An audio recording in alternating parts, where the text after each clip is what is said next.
Hello प्यारे बच्चों, कैसे हैं आप लोग। आई होप आप लोग बहुत अच्छे होंगे। आज आपके भैया लेके आए करंट इलेक्ट्रिसिटी का 2024 का PYQ क्वेश्चन, जो कि होने वाला है बहुत ज्यादा हलवा। तो देखो, पहला जो क्वेश्चन है हमारा और दूसरा जो क्वेश्चन है, दोनों MCQ पर बेस्ड है हमारे क्वेश्चन है। तो क्वेश्चन कह रहा है, the specific resistance of a conductor depend on it.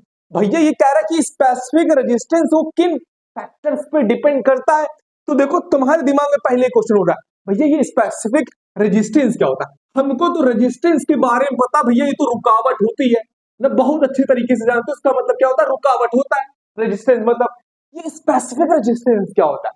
देखो, स्पेसिफिक रेजिस्टेंस कुछ और नहीं भैया, रेजिस्टिविटी होता है। अरे भैया, रेजिस्टिविटी क्या होती है। देखो, रेजिस्टिविटी हमें ये बताती कि किसी मटेरियल की इंट्रिंसिक प्रॉपर्टी कितनी होती है उस करंट को रोकने की। जैसे कि अगर मैं बात करता हूं, एक हमारे पास एक कॉपर वायर है और उतना ही साइज का हमारे पास एक रबड़ का कोई भी पाइप ट्यूब है यहां पर, मान लो।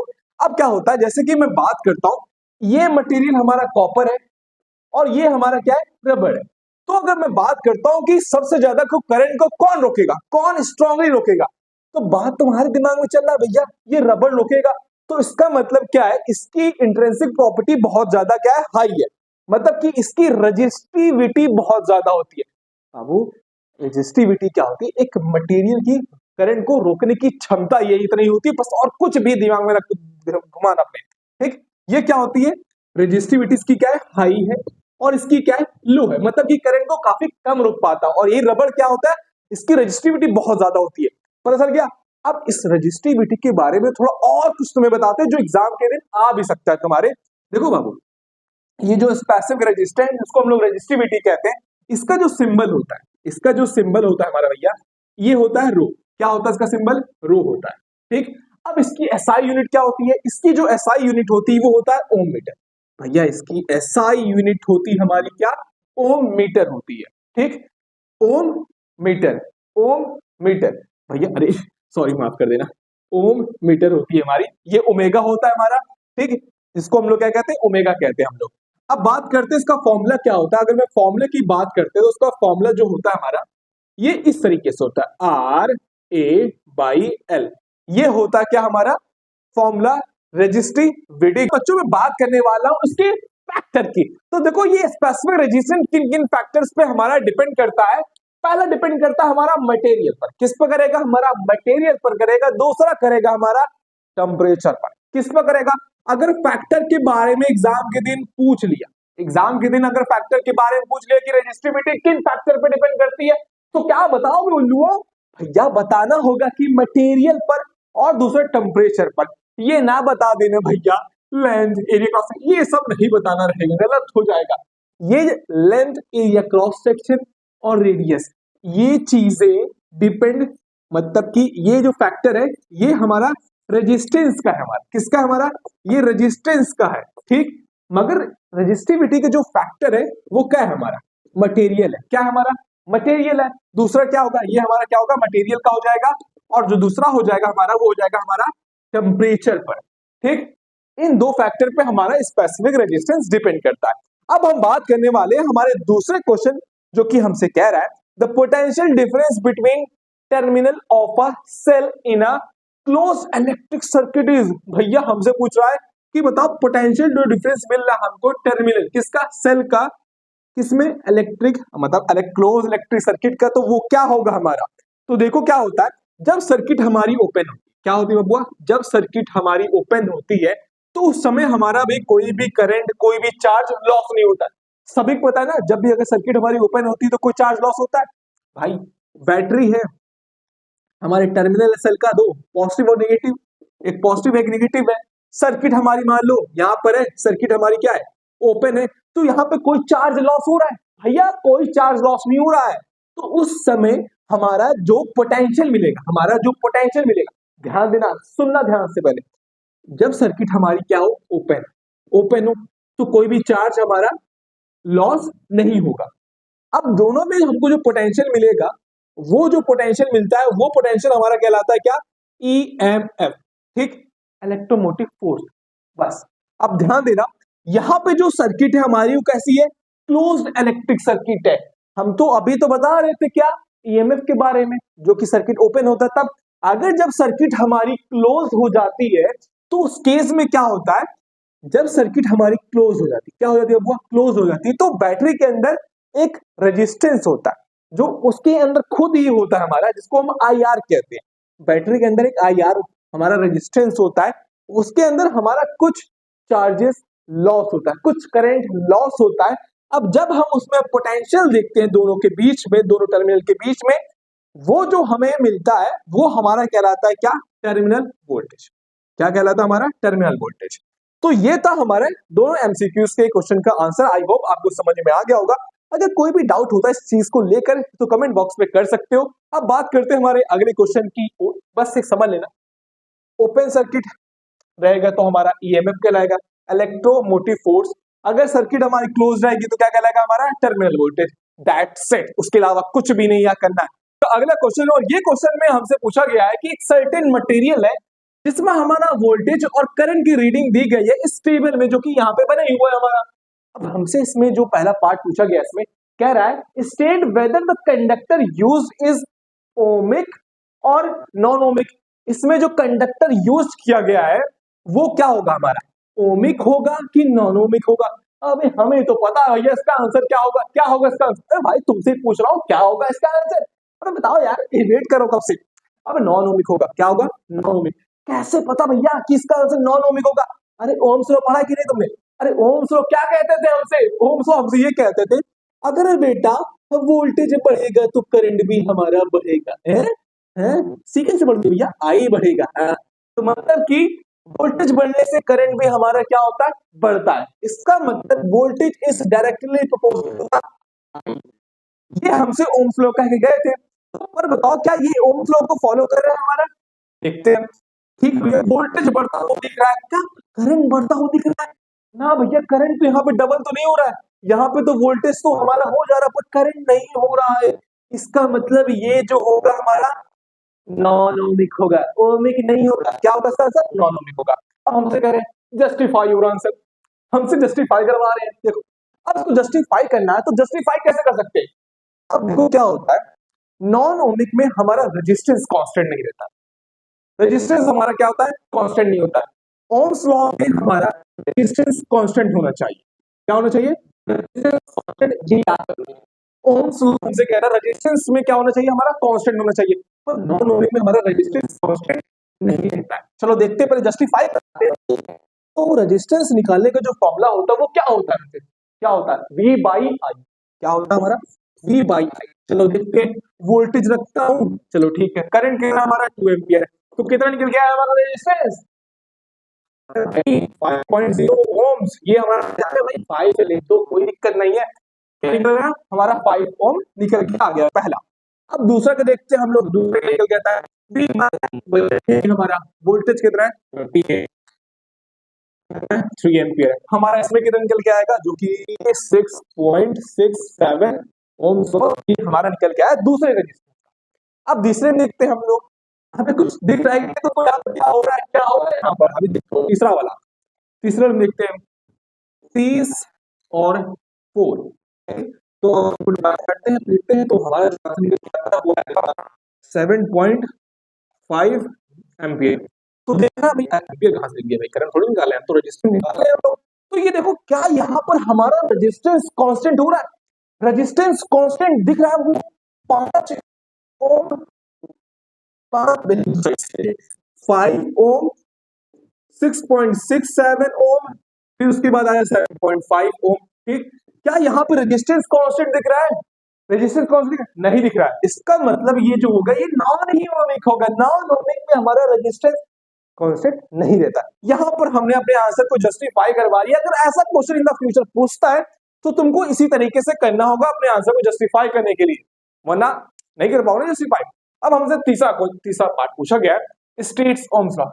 ओम्स लॉ क्या कहता था, ओम्स लॉ हमसे क्या कह गए थे, अरे ओम्स लॉ, इनको इरेज कर दो, पहले नोट डाउन कर लो, मैं इनको इरेज कर देता हूँ। देखो ओम्स लॉ हमारे जो भाई साहब थे बहुत अच्छे इंसान थे यार, क्या उनकी तारीफ किया जाए, इतनी तारीफ किया जाए कुछ कहने में नहीं। चलो ठीक है, बहुत हो गई बकवास, काम की बातें करते हैं। चल भाई रेस हो जा जल्दी से। ये थोड़ा सा हमारा जो बोर्ड है ना, इसमें इरेज करना चाहोगे ना, इरेज होता नहीं है जब तक इसमें पान इसको साफ ना करो। तो देखो भाई, हमारे ओम्स लॉ कह के क्या कहते हैं हमारा, ये कहते हैं कि at a constant temperature, at a constant temperature V is directly proportional to I। ये पूरे सेंटेंस में तुमको लिखना होगा, तभी मार्क्स मिलेगा। ये हमसे इतने छोटी डिफिनेशन, हाँ भैया इतनी छोटी डिफिनेशन होगा। At a constant temperature voltage is, या तो potential is directly proportional to the I। ये हमसे क्या था, potential difference, potential difference is directly proportional to the I current. बस ये हमसे ओम्स लॉ क्या कहते हैं, और कुछ भी नहीं है। ओम्स लॉ हमसे ये कहते थे कि at a constant temperature voltage is directly proportional to the current is called ohm's law. बस ये एग्जाम में आंसर लिखना, तुमको पूरा मार्क्स मिल जाएगा यार, और कुछ भी नहीं है। तो ये रहा बच्चों हमारा 2024 का लास्ट क्वेश्चन, और ये लास्ट क्वेश्चन हमारा एक सर्किट बेस्ड क्वेश्चन है। और इस क्वेश्चन का पहला पार्ट हमसे कह रहा है calculate the total resistance of the circuit. हमसे कह रहा है इस सर्किट का टोटल रेजिस्टेंस फाइंड करना है। तो चलो ठीक है, टोटल रेजिस्टेंस फाइंड करना है, तो सबसे पहले हमको रेजिस्टेंस दिख रहा है ऊपर का और नीचे का, तो दोनों को लिपटाते हैं। तो सबसे पहले हमको लिपटता हुआ क्या दिख रहा है, सीरीज में ऊपर वाला, उसको लिपटते हैं। चलो ठीक है, अब देखते हैं कि हमारा अपर ब्रांच में वो हमारा है सीरीज में, कैसा है हमारा, सीरीज में है। तो सीरीज में जब हमको रेजिस्टेंस निकालना होता है वहां पर टोटल रेजिस्टेंस, तो क्या निकल के आ रहा है हमारा ऊपर वाला, तो यहाँ पर जो R टोटल निकल के आ रहा है, हमारा जो फॉर्मूला होता है, तो ये क्या फॉर्मूला होता है, R1 प्लस R2। अब हमने रखना है क्या, 10 ओम प्लस 6 ओम। यहाँ पर हमारा निकल के आया कितना रेजिस्टेंस, 16 ओम। अब इसको हम लोग कह देते हैं कि हमारा R1 निकल आया, ठीक। अब सेकेंड वाले नीचे वाले ब्रांच को देखते हैं हम लोग, ठीक। तो यहाँ पर लोअर ब्रांच में ये भी हमारा सीरीज में है, तो सीरीज में निपटाने का फॉर्मूला वही होता है R टोटल। ये फॉर्मूला हमारा इस तरीके से एग्जाम के दिन तुमको करना होगा बबुआ, नहीं करोगे तो कटेगा तुम्हारा मार्क्स यार, और कुछ नहीं कटेगा तुम्हारा। 12 ओम 4 ओम, तो निकल के कितना आया हमारा 16 ओम। इसको हम लोग क्या कह देंगे, R2। यहाँ पे दोनों का रेजिस्टेंस हमारा सेम निकल रहा है। तो अब हम लोग एक नया डायग्राम बनाएंगे, तो कैसा हमारा नया डायग्राम बनेगा सर्किट का, कुछ इस तरीके से बनता हुआ हमें दिखेगा। हमारा डायग्राम तो खराब है, पर अपना डायग्राम तो अच्छा बनना, ठीक। यहाँ पर हमारा कितने बैटरी का है, 4 वोल्ट की बैटरी है। यहाँ पे हमारा निकल के आया 16 ओम, यहाँ पे भी निकल गया हमारा क्या 16 ओम। तो फाइंड करते हैं पैरेलल में जब भी रहता है तो कैसे सॉल्व करते हैं, तो वहां का फॉर्मूला हमारा क्या हो जाता है, चेंज हो जाता है। तो इसको नोट डाउन करो अच्छे से, मैं इसको इरेज करने जा रहा हूँ क्योंकि जगह ही नहीं है ना मेरे पास, तो मैं इसको इरेज करता हूँ, ठीक। मैं हट गया हूँ तो इरेज कर दूं, चलो ठीक है, नोट कर लिया होगा तुमने, ठीक। मैं इसको इरेज करता हूँ जल्दी जल्दी से। तो ये रहा हमारा पैरेलल में। देखो पैरेलल में अगर एमसीक्यू क्वेश्चन आता है, अगर एमसीक्यू बेस्ड आता है ना, तो एमसीक्यू बेस के हिसाब से अगर तुमको जो फॉर्मूला लगाना होगा जिससे बहुत आसानी तरीके से हमारा आंसर आ सकता है, वो इस फॉर्मूले से लगा सकते हो। ये होता है हमारा R1 मल्टीप्लाई बाई R2, ठीक। अगर तुमको R निकालना है तो, ठीक, R टोटल निकालना है तो, ठीक। तो R1 प्लस R2, ठीक। यहाँ पे वैल्यू पुट करोगे 16 मल्टीप्लाई बाई 16 और 16 प्लस 16, और यहाँ पे 32 आ जाएगा। और यहाँ पे जो तुम्हारा जो वैल्यू आएगा उसको रखना है, जो कि हमारा R है, क्या होता है 16 का स्क्वायर कितना होता है हमारा 256, काटोगे निकल के आएगा हमारा कितना 8 ओम हमारा आंसर आ रहा है। तो ये रहा हमारा R टोटल, जो कि हमने निकाल लिया है। जब भी एमसीक्यू तरीका आएगा तो उसको इस तरीके से सॉल्व कर सकते हो। एक लॉन्ग मेथड होता है, को भी बता दे रहा हूँ तुम्हें, ठीक। कैसे होता है, हमारा R निकालना है, ठीक, R टोटल निकालना है। तो हमारा जो फॉर्मूला होता है ये इस तरीके से R1 प्लस R2, ठीक। यहाँ पे तुमको रखना है 16 प्लस 16 और टोटल।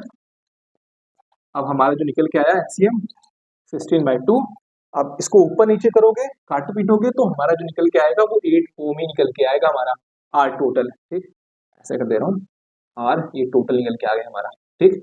तो आपने देख लिया कि कैसे हमने टोटल रेजिस्टेंस निकाला इस सर्किट का। अब बात करते हैं हमारे इस क्वेश्चन का लास्ट पार्ट, जो कि हमसे कहता है कि तुमको ये बताओ कि जो हमारा 12 ओम से करंट जो फ्लो कर रहा है वो 10 ओम से, 10 ओम रजिस्टर से जो हमारा करंट फ्लो कर रहा है वो 12 ओम के रजिस्टेंस से जो करंट फ्लो कर रहा है उसमें से ज्यादा है कि कम है। सिंपल भाषा की तरह समझाऊं मैं तुम्हें, तो मैं इसको इरेज कर दूं पहले, ठीक। नोट कर लिया ना भाई, तो नोट कर लो जल्दी से, ठीक।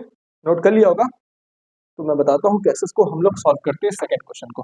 ये हमसे पूछ रहा है कि वो जो हमारा 10 ओम से जो करंट फ्लो कर रहा है वो 12 ओम रजिस्टर से ज्यादा करंट फ्लो कर रहा है या कम फ्लो कर रहा है। ठीक, वो कह रहा है हमारा आर कह रहा हूँ 12 ओम के जो रजिस्टर है उसमें जो करंट फ्लो कर रहा है, उसमें जो करंट फ्लो कर रहा है वो 12 ओम के रजिस्टर से हमारा ज्यादा है, कम है या बराबर है, ये हमसे क्वेश्चन पूछ रहा है।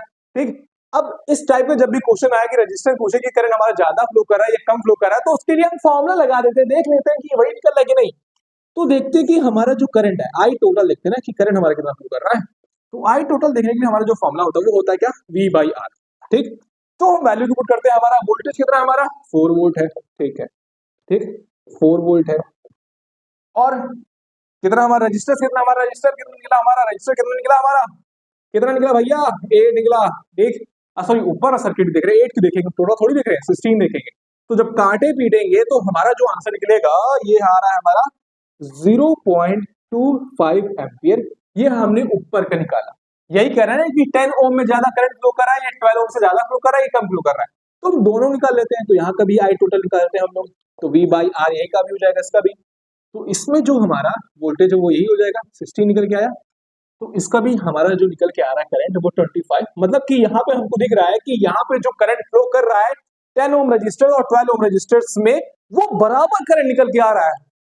भाई 0.25 एम्पियर तो यहाँ से भी करंट जा रहा है और 0.25 एम्पियर से यहाँ भी करंट हमारा जा रहा है इस रजिस्टर से। तो हमारा जो आंसर होगा, तो आंसर तुमको जो लिखना है, तुमको लिखना है the current through 10 ohm resistor is equal to the current through the resistor of 12। Answer कहां से लिखना है, 10 ohm, मतलब कि the current through the 10 resistors is equal to the current through the 12 resistors। ये रहा हमारा 2024 का सभी क्वेश्चन। और आई होप सारा क्वेश्चन समझ में आ गया होगा अच्छी तरीके से। और इस वीडियो को अपने दोस्तों तक शेयर करना मत भूलना, क्योंकि मेरा मानना है ज्ञान बांटने से ज्ञान बढ़ता है। और अपने दोस्तों तक फैला दो इस वीडियो को। ठीक, मिलते हैं अगली वीडियो में, तब तक के लिए बने रहे अपने एसएससी वाले भैया के साथ और चैनल को सब्सक्राइब करना मत भूलना। और एक चीज तुम्हारे लिए कुछ खास लेके आ रहा हूं मैं,